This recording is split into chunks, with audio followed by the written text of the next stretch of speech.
Assalamualaikum warahmatullahi wabarakatuh. Kembali lagi bersama kita di channel Pangeran Cahaya. Saudara-saudaraku, adapun kesempatan kali ini kita akan lanjutkan tentang masalah sholat, mendirikan sholat, tentang rukun sholat. Rukun sholat yang pertama itu berdiri betul. Artinya apa? Berdiri dengan betul-betul sebenar-benarnya berdiri. Maka di sini perlu dipahami apanya yang berdiri betul. Nah, di sini harus betul-betul fana. Ketika berdiri betul, siapakah yang berdiri sebenar-benarnya berdiri itu? Seperti es batu yang dilebur, dilelehkan, es hancur yang ada hanya air. Jadi laksana diri kita tadi, laksana daripada diri kita, perasaan kita, jiwa kita itu melebur, kemudian yang ada hanya Allah Subhanahu wa taala. Hancur diri kita, hancur perasaan kita, maka yang ada hanya Allah Subhanahu wa taala. Maka barang siapa mengenal dirinya, dirinya mati, dirinya tuli, dirinya bisu, dirinya tidak bisa apa-apa, maka hancur dia, tidak ada lagi rasa-rasa diri kita, itu dalam keadaan fana, binasa, hancur, yang ada hanya baqo, yang ada hanya Allah Subhanahu wa taala. Maka ketika berdiri betul di dalam mendirikan sholat itu seperti alif. Alif itu apa? Itu tiada lain daripada zat Allah Subhanahu wa taala, wujud. Maka tiada lain yang berdiri betul itu adalah zatnya Allah Subhanahu wa taala. Itu mengesahkan. Kemudian apa namanya? Ini adalah berdiri dengan sendirinya. Berdiri dengan sendirinya itu qiyamuhu ta'ala binafsi. Seperti leburnya es kepada air itu. Jadi air yang berdiri, alif, ana, aku, kata Allah. Jadi ketika berdiri betul, rukun 13 itu dipahami dengan pandangan tauhid. Siapa yang berdiri? Dalam pandangan tauhid, berdiri dengan sendirinya qiyamuhu binafsi. Jangan sampai mengira kita yang berdiri secara hakikat. Kalau kita yang masih berdiri di situ, maka tauhid ini berbahaya. Tauhid kita berbahaya. Karena di sini jelas-jelas manusia Adam itu fana. Maka ketika fana sudah terjadi kepada diri kita, maka di sini tidak ada lagi 2, 3, 4, 5, itu syirik namanya. Kalau esa, tunggal, berdiri dengan sendirinya itu tidak ada syiriknya. Jadi berdiri, maksud berdiri betul itu, berdiri betul, maksud berdiri dengan sendirinya itu ketika keesaan tadi, wahdaniyah tadi satu, tunggal, esa, tidak bisa dibagi-bagi, pokoknya esa, berdiri sendiri. Itulah esa, berdiri dengan sendirinya tanpa ada bantuan siapapun. Artinya apa? Bukan kita yang membantu Tuhan, bukan kita membantu ketuhanannya, tapi Tuhan itulah yang membantu daripada hambanya. Ketika berdiri daripada Tuhannya, maka hambanya pun berdiri, nampaklah dengan jelas. Maka kalau tidak bisa berdiri, duduk. Kalau tidak bisa duduk, berbaring. Maka ketika berdiri betul, tampaklah keesaan zat Allah Subhanahu wa taala yang berdiri dengan sendirinya. Artinya apa? Nampak sebenar-benarnya, tidak ada lagi yang lain. Selainnya tidak ada. Yang ada hanya Allah, zat Allah yang maha berdiri dengan sendirinya. Itu dipahami, disadari, bukan hanya di teori, dipaham. Maka tidak ada lagi yang lain kecuali Allah Subhanahu wa taala. Maka jangan ada lagi keraguan-keraguan siapa lagi di situ, karena sudah jelas yang berdiri betul itu. Jadi jangan pernah syak, jangan pernah ragu. Jadi jelas seperti alif istifna. Aku katanya. Alif itu aku katanya. Yang sebenarnya aku itu siapa? Maka ketika berdiri dengan betul-betul itu berjumpa dari niat awalnya berdiri betul itu sebenarnya harus disadari bahwa keesaan ketunggalan yang sebenarnya. Maka nampaknya keesaan Allah Subhanahu wa taala ketika berdiri betul, ketika dia harus mengesahkan. Kalau tidak mengesahkan, kalau ragu-ragu berarti masih ada yang lainnya. Nah, kalau orang sudah duduk di ma'rifat, di tauhid, tidak ada keraguan dalam dirinya, tidak ada keraguan-raguan, syak di dalam dirinya. Dia sudah esa, dia lebur dirinya laksana es dengan air itu tadi. Kemudian rukun kedua dikatakan itu wahdaniyah, berdiri betul, maka nampak itu keesaan zat Allah Subhanahu wa taala sekomplitnya, tidak ada lain daripada Allah Subhanahu wa taala. Ini rukun kedua, tadi rukun pertama niat, kemudian berdiri betul. Ada juga mengatakan pendapat lain, rukun pertama itu berdiri betul kemudian niat. Nah, kemudian ini jangan salah, jangan kita yang berdiri di situ, jangan kitanya perasaan kita. Nah, kalau tidak percaya nanti dicoba dipraktekkan, berjumpa apa tidak, esa apa tidak antara wujud hamba yaitu Nur Muhammad dan Tuhan itu sendiri. Ini mohon maaflah bahasanya agak dalam, jangan ditelan mentah-mentah, nanti keselak dengan tulang ikan. Nanti nonton video ini langsung ditelan, bisa ketulangan nanti kan, susah untuk ngeluarinnya. Maka kalau kita tersangkut tulang-tulangnya, maka nanti ketagihan, menyesatkan. Maka datanglah kepada ahli-ahlinya, jangan berguru kepada bukan ahlinya. Jangan sampai tidak berguru dengan ahli-ahlinya. Bukan berarti kita ini ahli, enggak. Maka kata Rasulullah SAW, bergurulah dengan ahlinya. Bikin terasi, bikin sambal, tukang tambal ban, kemudian tukang las, belajar dengan tukang las, tukang tambal ban, belajar dengan tambal ban. Jangan mau belajar tukang tambal ban tapi pergi di tukang jahit, beda nanti. Jadi ketika berdiri betul tadi, nampak diri zat Allah Subhanahu wa taala, sifat asma dan afal. Tidak ada lagi hati, pikiran, perasaan, sudah lebur di situ. Fana, hancur laksana besi dilebur, yang ada hanya merahnya lagi. Merahnya aja yang kelihatan. Itulah seperti huruf alif, itulah aku, itulah kata Allah, itulah akunya zat Allah. Maka ketika berdiri berjumpa sudah. Padahal dari awal niat sampai berdiri betul tuh nampak sudah. Maka kemudian rukun yang ketiga apa? Takbiratul ihram. Setelah berdiri betul itu takbiratul ihram. Allah, diangkat buruknya ini, batang tubuh ini, Allah. Perhatikan, nampak Allah. Yang berdiri tadi siapa? Akunya zat, akunya zatnya. Ketika rukun ketiga, Allah lebih nampak daripada matahari. Mesranya antara hamba dengan Tuhan, bukan bersatu tapi esa dengan Tuhan, hamba dengan Tuhan, Allah dengan Muhammad, Allah dengan wujudnya, tiada lagi hamba, tiada lagi Tuhan. Waktu ini berpisah, ketika begini esa. Si Tuhan dengan hambanya tidak ada lagi Tuhan hamba di situ, tapi sudah esa wujudnya satu. Jadi seperti ibarat ini yang terpisah, kemudian ini disatukan, bukan bersatu, tapi memang pada makrifatnya, pada hakikatnya memang esa.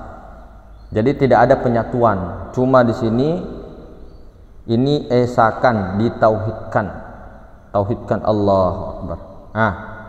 Ini kajinya kepada diri ya.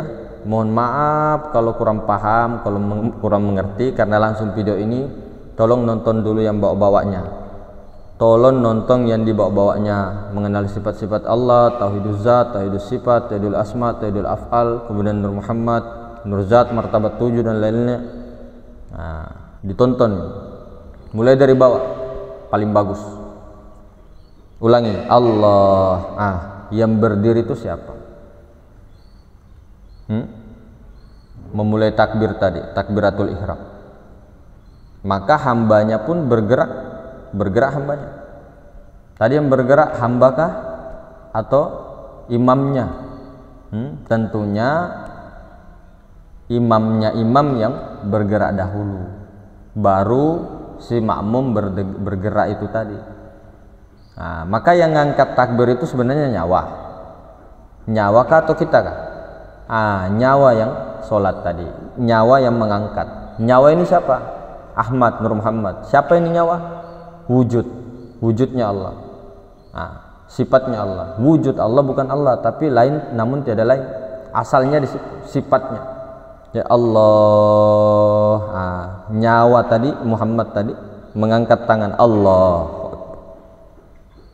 Maka mengikutilah si itu tadi batang tubuh.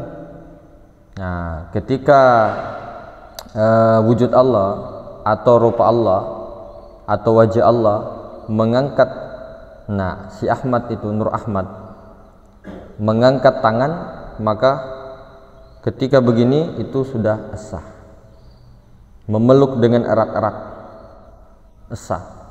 Maka nampak keesaan Allah Subhanahu wa taala di situ ketika takbiratul ihram. Artinya ketika tangannya pun alif lam lam ha, artinya di sini tidak ada yang kuasa selain daripada Allah. Ketika takbiratul ihram ini tiada yang lain kecuali yang ada, yaitu Allah. Pada hakikatnya, pada sebenarnya tiada yang lain kecuali hanyalah Allah Subhanahu wa taala. Artinya apa? Lepas seluruhnya, jangan lagi ada seluruhnya ini berpegang sama ini. Lepas seluruhnya, tiada lain selain daripada itu tujuan tadi. Tujuan apa? Buruk terbang tadi hanyalah Allah jua tujuannya. Yang kuasa pun Allah, yang ditujunya adalah Allah juga. Allah sifat kuasa. Sifat kuasanya yang mengangkat takbir. Wujud yang Ahmad itu. Maka diikutilah oleh seluruh penjuru alam semesta. Kekuasaannya tadi meliputi 7 lapis langit dan 7 lapis bumi. Maka ketika akbar, mengangkat tadi Allah tadi mengangkat menyatakan kekuasaannya 7 lapis langit dan 7 lapis bumi. Nampak. Allah beserta zat sifat asma dan afalnya. Allahu. Ketika Allah menyatakan dirinya kepada Muhammad, wahai Muhammad, engkau ganti kerajaanku, engkau gantiku. Allahu, hu itu tadi siapa? Muhammad Rasulullah. Allahu Muhammad Rasulullah. Yang Allah tadi menampak tadi kepada Muhammad, menampak kepada sifat wujudnya. Allahu, maka Muhammadlah gantiku, kata Allah. Allah yang bernampak di sini, menyatakan dirinya. Tiada lain diriku ini wahai Muhammad adalah dirimu. Maka berjumpa. Inilah yang dimaksud berjumpa. Allah bernyata kepada Muhammad Rasulullah. Maka berjumpa Tuhan dengan hamba, Allah dengan Muhammad berjumpa. Takbiratul ihram berjumpa. Esa kan? Esa. Apa tidak melihat?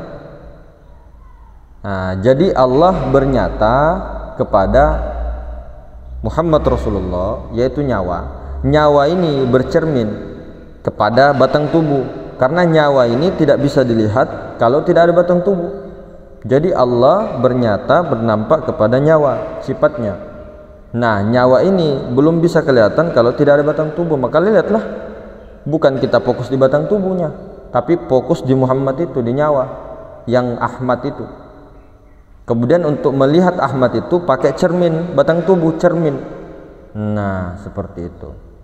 Allahu, ini aku katanya. Siapa aku? Muhammad. Siapa Muhammad? Ialah diri insan yang sholat tadi. Dipegang erat-erat, disedekap. Artinya apa? Artinya mesra berdirinya. Takbir takbiratul ihramnya. Ini menyatakan bahwa perjumpaan mesranya zat dengan sifat di sini, mesranya Allah dengan Muhammad di sini, mesranya nyawa yang sholat tadi dengan yang punya nyawa, mesranya nyawa dengan pemilik nyawa, mesranya itu. Maka ketika berjumpa kekasih sekian lama, bagaimana? Masa di belakang pasti dipeluk erat-erat. Berjumpanya Allah dengan Nur Muhammad. Apa maknanya nih? Perjumpaan.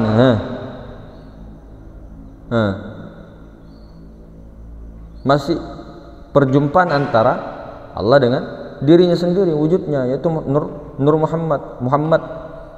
Wahai Muhammad, engkau gantiku, engkau tuh tidak lain daripada aku, engkau tuh Muhammad tiada lain daripada aku.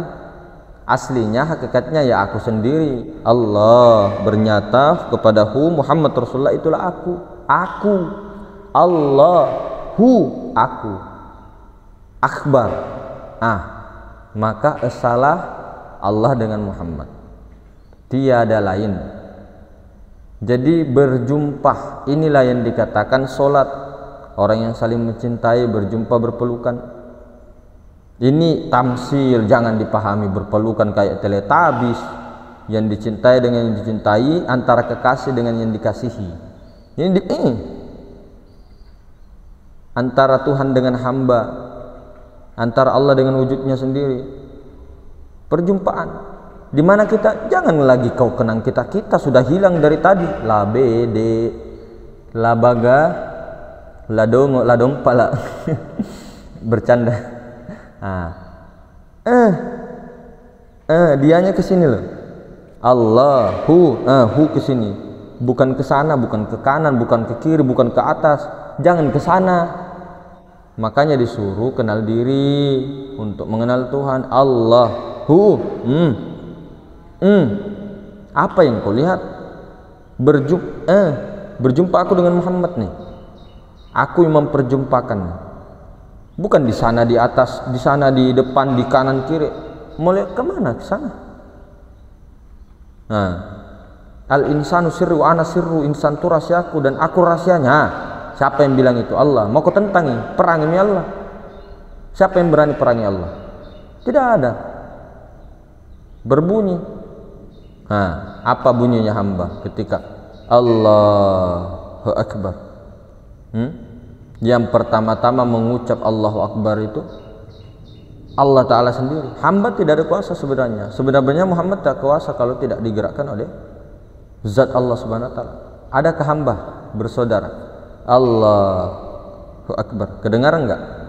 Kalau tak mengerti siapa hamba siapa Tuhan, ya saya yang berbicara kelihatannya. Kalau kita hamba, mana Tuhan? Kalau kita mengaku hamba, mana Tuhanmu? Kalau engkau mengaku Tuhan, mana hambamu? Kalau kita mengaku hamba, mana Tuhanmu? Jawab secara sederhana. Allahu Akbar. Anggaplah situan guru, si raja misal menyatakan Allahu Akbar. Nah, maka apa? Tuhan itu kan sang pencipta, sang pengkata berkalam Allahu Akbar. Dirinya si Tuhan tadi yang mengata Allahu Akbar. Maka si hamba tadi bersuara. Si hamba tadi apa? Buta, tuli, bisu. Kan? Buta, tuli, bisu. Sebenarnya hamba itu buta, tuli, bisu, tiada bergerak, tiada hidup dan sebagainya. Hamba dihidupkan. Hamba itu Nur Muhammad Ahmad. Hamba sebenarnya tiada melihat, tiada mendengar. Nah, paham enggak? Sifat itu memang melihat, mendengar dan sebagainya, tapi kan ditakluki oleh zatnya. Nyambung enggak? Nyambung. Melihat, mendengar, siapa? Siapa yang melihat? Kalau tuannya berdiri, maka hambanya berdiri. Maka ketika Allahu Akbar, pada hakikatnya sebenarnya yang mengata Allah itu ialah Allah Ta'ala sendiri. Hamba sudah tiada. Maka kalau tidak melihat dari awal ngaji tasawuf itu tidak mengerti. dicari-cari, akhirnya stres pikirannya. 15 tahun nuntut, tidak mengerti. Mana itu hamba, mana itu Tuhan, mana itu ini, mana itu dicari terus. Nah, maka Allahu Akbar, perhatikan ini. Maka nyatalah dirinya tadi. Apa sifat kita ini? Apa? Mustahil kita ada itu. Sudah jelas-jelas sifat nafsiyah wujud. Maka aku katanya yang berkalam tuh, aku yang berkata-kata hakikatnya, aku yang bergerak, kata Allah. Nyata jelas. Tidak ada yang berkalam kecuali Allah Ta'ala sendiri. Adakah hamba? Adakah hamba? Memang bergerak tubuh karena bergeraknya Muhammad, nyawa. Bergerak Muhammad karena digerakkannya oleh Allah, zat Allah. Jadi hakikatnya memang hamba itu tidak mendengar, tidak melihat, tidak punya apa-apa. Si hamba saya tadi ya miskin, fakir miskin.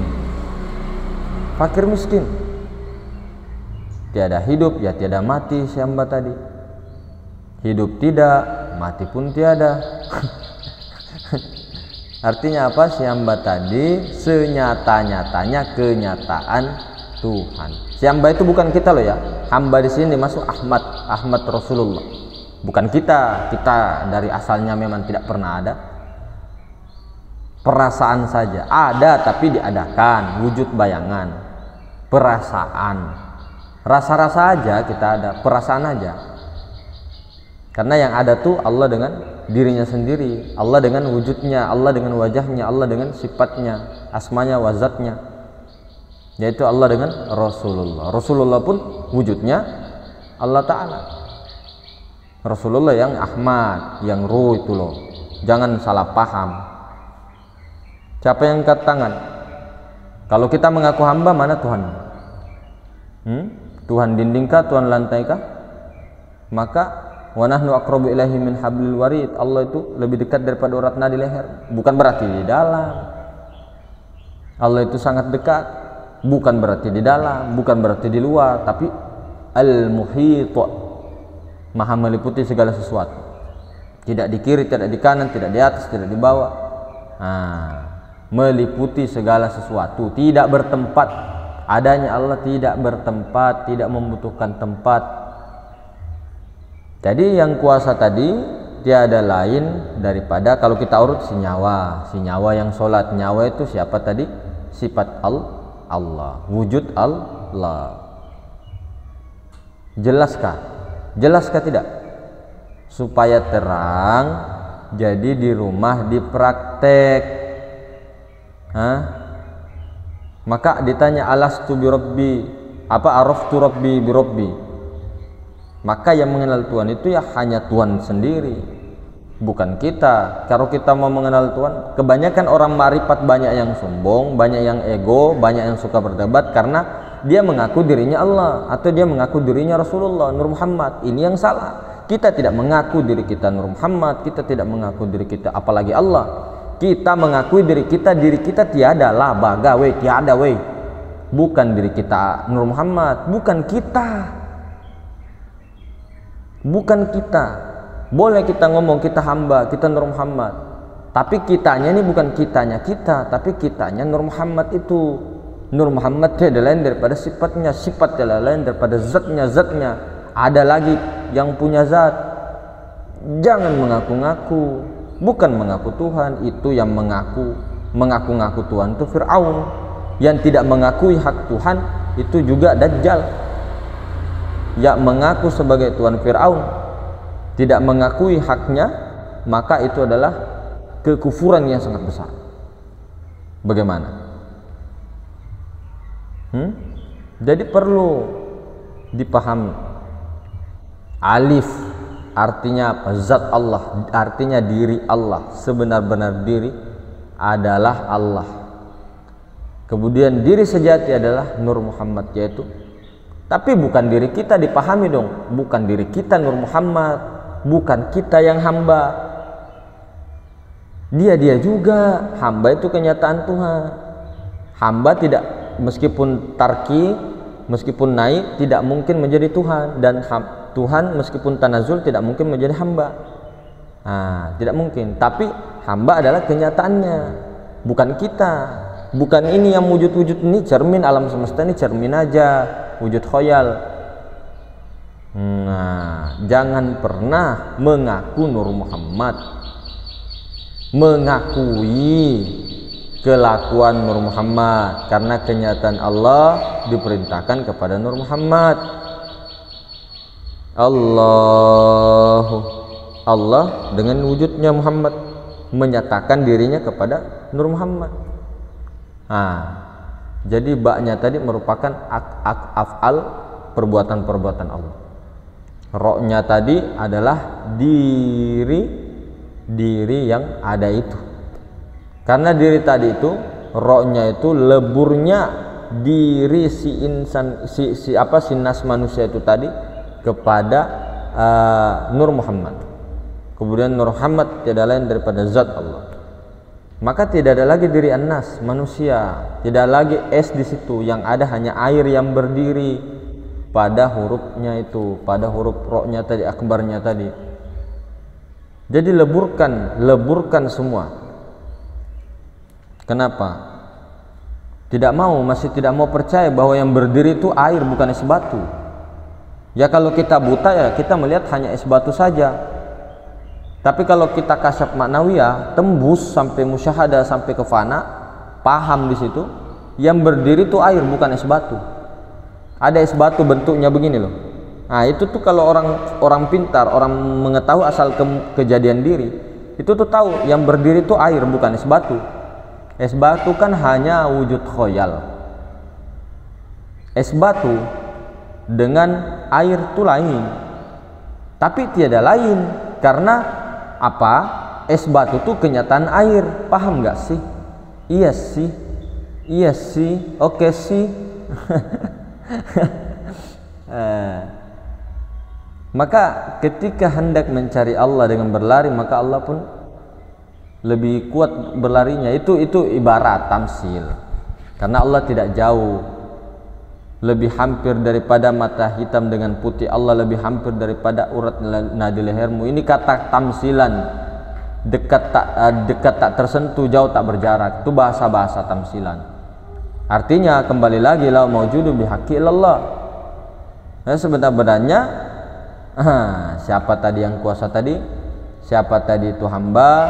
Siapa itu tadi Tuhan? Siapa itu yang dinyatakan? Siapa yang berpangkat Tuhan tadi? Maka disitulah bagaimana takbiratul ihram itu betul-betul supaya mendirikan sholat itu bermakna gitu loh. Jangan sampai seperti senam-senam pagi. Allahu Akbar, Allahu Akbar, Allah, ya. Jadi dicari itunya, disuruh cari, memang itu rahasianya. Caranya tuh badil sebelum ini, bagaimana takbiratul ihram. Nah, kalau sudah paham tuh badil itu Allah menyaksikan Nur Muhammad, selesai sudah. Nah, disitulah perjumpaan mi'raj, pertemuan hamba dengan Tuhan. Bukan dua sosok bertemu bersatu lah baga. Satu wujud itu zat dengan sifat itu tidak dua wujud. Kenapa ente? Begitu juga dengan Tuhan dengan hamba. Apakah hamba bisa bicara? Hamba tidak bisa bicara, nyatanya, kenyataannya. Siapa yang ngomong itu? Kalau sadari itu siapa yang ngomong? Kalamullah siapa ya? Maka disinilah ketika sudah paham letaknya ikhlas, letaknya ridho, letaknya paham tuh di sini. Kalau mengaku-ngaku ikhlas itu kan dirimu, pengakuan saja, bukan ikhlas, itu belum ikhlas. Adakah kita minta bayaran? Adakah kita minta rezeki? Adakah kita minta dikawinkan? Adakah minta harta dan kekayaan dan sebagainya, emas, gunung dan sebagainya? Adakah minta kedudukan, jabatan, pangkat? Inilah kedudukan sebenarnya.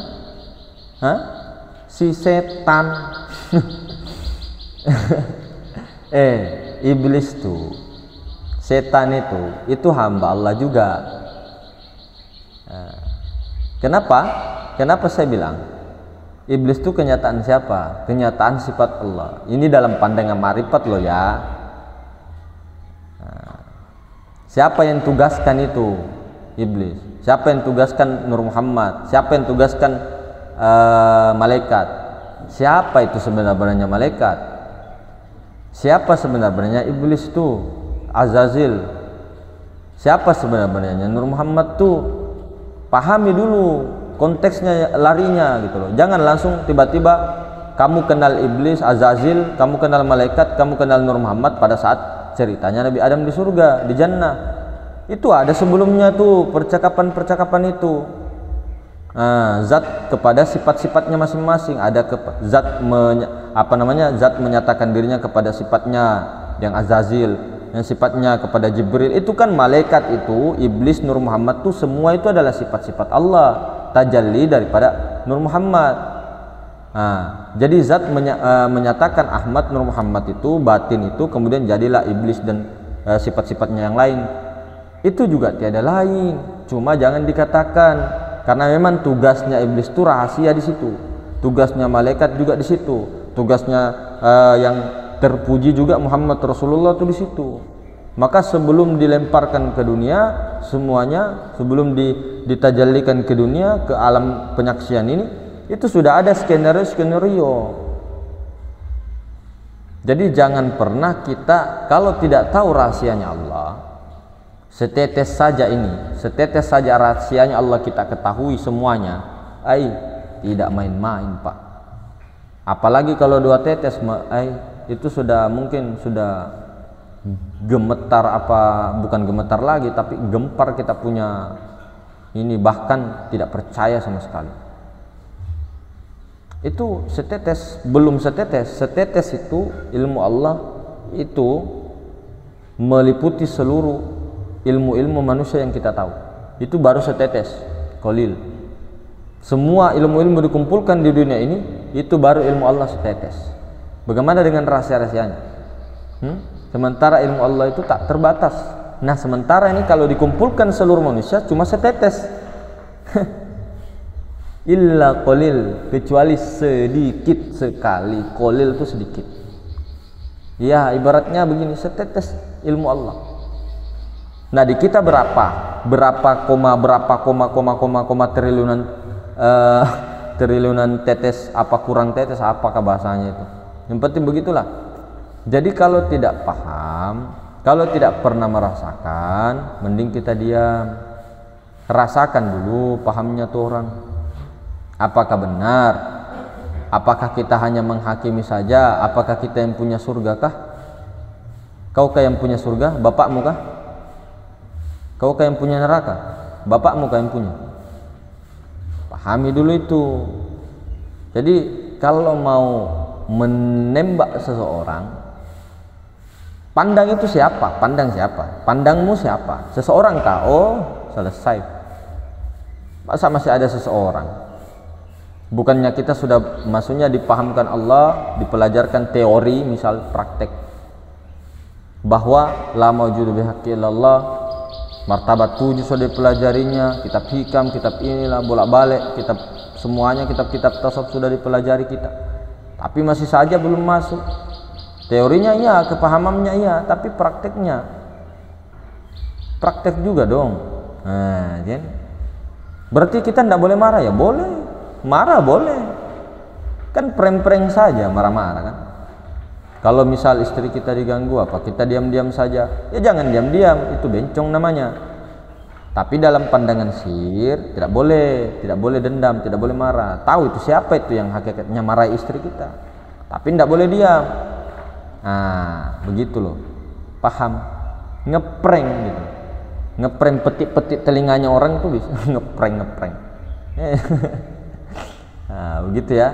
Jadi kalau af'al Allah sama-sama, kita tahu tunggal, melanggar hukum syariat itu tetap kena hukum. Kalau ilmu ma'rifat dizohirkan, tetap kena hukum. Jangan sampai belajar ilmu ma'rifat ngomong akulah Allah Maha Kuasa, ya kena kamu pentongan begini tak. Nah, dipentong baru tahu rasa. Akulah Allah yang Maha Kuasa, ya ilah dongo, lah bebe, lah baga. Nah, jadi jangan seperti itu. Memang kalau satohat atau mabuk, mabuk ya sakar, mabuk mengeluarkan kata-kata satohat begitu ya masih dimaklumi. Nah ini dia sadar ngomong-ngomong akulah Allah, ku tampilin muka nih. Bercanda ya bercanda, mungkin sambil supaya ndak inilah santai lah, supaya tidak terlalu tegang. Nah, jangan sampai mau cari janda pirang atau apakah. Nah.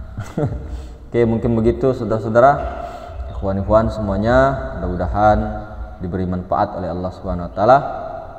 Kurangnya dimaafkan. Assalamualaikum warahmatullahi wabarakatuh.